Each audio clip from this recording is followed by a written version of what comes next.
Hey there, beautiful people. You're welcome to ABC News Highlights. Your favorite news bearers are here again to bring you up to speed on everything that is happening and update you on everything that is newsworthy. My name is Nana Kwame Brobe. My name is Golda Abahtai. And we'll dive straight into our stories. So the first story today, as of today, June 16th, the Vice President, Dr. Bawumia, has filed his nominations so he could run for the flag bearership race for the NPP. And because of that, hundreds of supporters have head over to the Adabraka headquarters of the NPP. And not just there, they're all over town.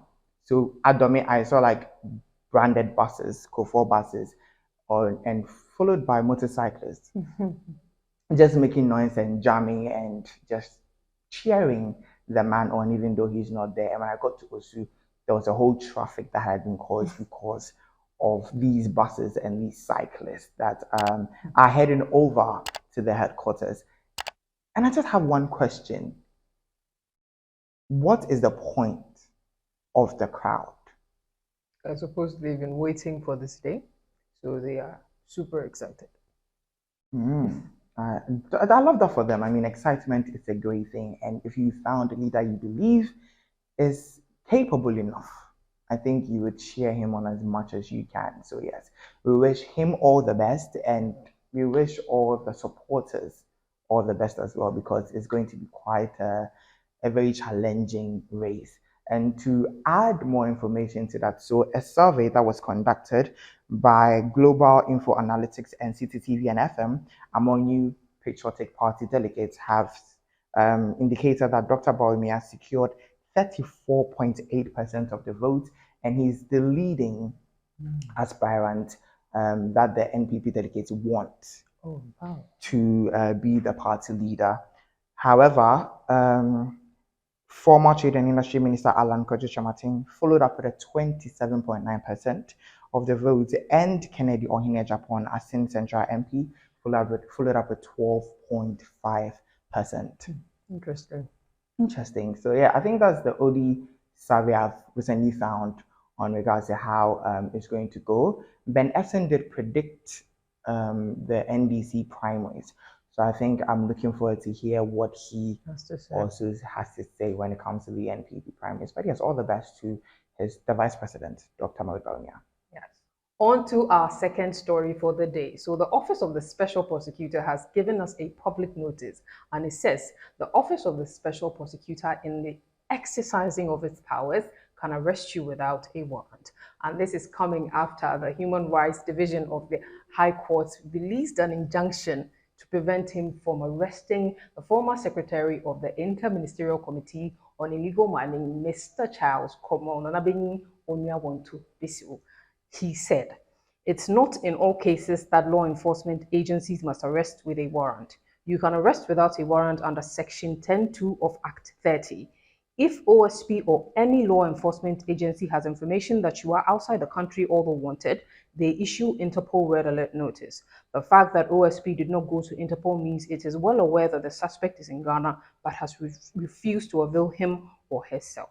So it's looking like the Office of the Special Prosecutor is not very pleased with, the Human Rights Division of the High Court. So we shall see what happens after the 10 days of the injunction passes. Well, waiting to see that 10 days finally be over. Another ultimatum that is over is concerning the Nopopo and Ajana Siren saga. So basically, the timeline, which we have reported over time, was Ajanasari said something that didn't go down with the Nopopo chiefs and elders. Basically, he said that Nopopo is the headquarters of demons. They called him over to come and apologize, and he didn't go, and they gave him a 14-day ultimatum to come, or he would see what will happen to him. Well, today the 14-day ultimatum ends, June 16th, and people are wondering what is now going to happen. Well, I've heard quite a lot of theories of what could happen if he doesn't go, but he hasn't. So we're waiting to see what happens. Yes, and to most, this is quite an entertaining Mortal Kombat thing. Okay, let's see who wins. Well, some zero. You see zero. That's what they're saying on Twitter.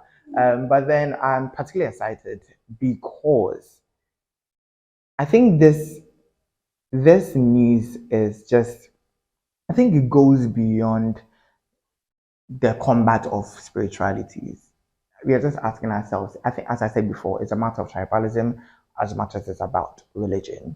And I'm really excited to see how it goes. It just turns out because it would set precedent for how these various religions talk about each other and even how we treat and talk about the various ethnic groups in the country. Speaking of the Reverend Ajanasari, he's not in the country currently.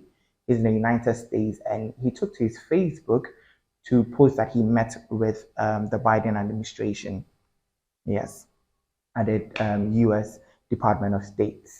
And yeah, he's happy. He was the only African in the delegate and was thanking God for where he's brought him. Meanwhile, back home, the waters are boiling. All right, now on to our last story for the day. So, members of parliament are calling for government to abolish witch camps. Now, on a story on ABC News, it says in a fervent plea to the government, members of parliament have urged government to take immediate action in abolishing the existence of witch camps in the country, asserting that their operations in the country are distasteful, morally unacceptable, and an infringement on the rights of the affected victims. The MPs made this call in observance of World Elder Abuse Awareness Day, an international initiative established by the United Nations General Assembly in 2011 to shed light on the mistreatment and neglect experienced by older individuals. The observance of WEAAD serves as a platform to raise awareness and foster a deeper understanding of the significance of preventing elder abuse, while emphasizing the crucial need to support the rights and well-being of older people. And I can't tell you how happy I am that finally they are making this decision, because I think it is absolutely ridiculous. You know, when you think about some of the reasons that are being given for putting old women into such horrifying situations. In Ghana, we have 6 camps that are mostly in the northern region. Forgive the pronunciations of the names. There's Bonyase, there's Gambaga, Nani, Patenga, Kuku, and Nabuli. And Nana, we hear some of the stories. Some go like, "Oh, I went to, Ferris preach. I went to a pastor. He said my mother is a witch." I don't disagree that things of the spirit do exist, but are there no better ways, to deal with these kinds of issues than put women who have lived their lives, should live their older years before they pass on happily, into such horrifying situations? So I am really going to follow the story. I want to know whether or not, it is abolished. Same. I think so too. And it's overdue, as you said. It is very And much this overdue. particular issue has had international eyes on it. There have been documentaries, there's been news coverage, even both locally and internationally. So I am curious to see how it turns out, and I hope that the government takes the decision to make these camps illegal. I hope that they do. This has been ABC Highlights. My name is Golda Abadayi. And my name is Nana Kwame Bowe. Do not forget to log on to abcnewsgh.com for your latest news, and also follow us on our social media platforms. It's ABC News GH _. See you.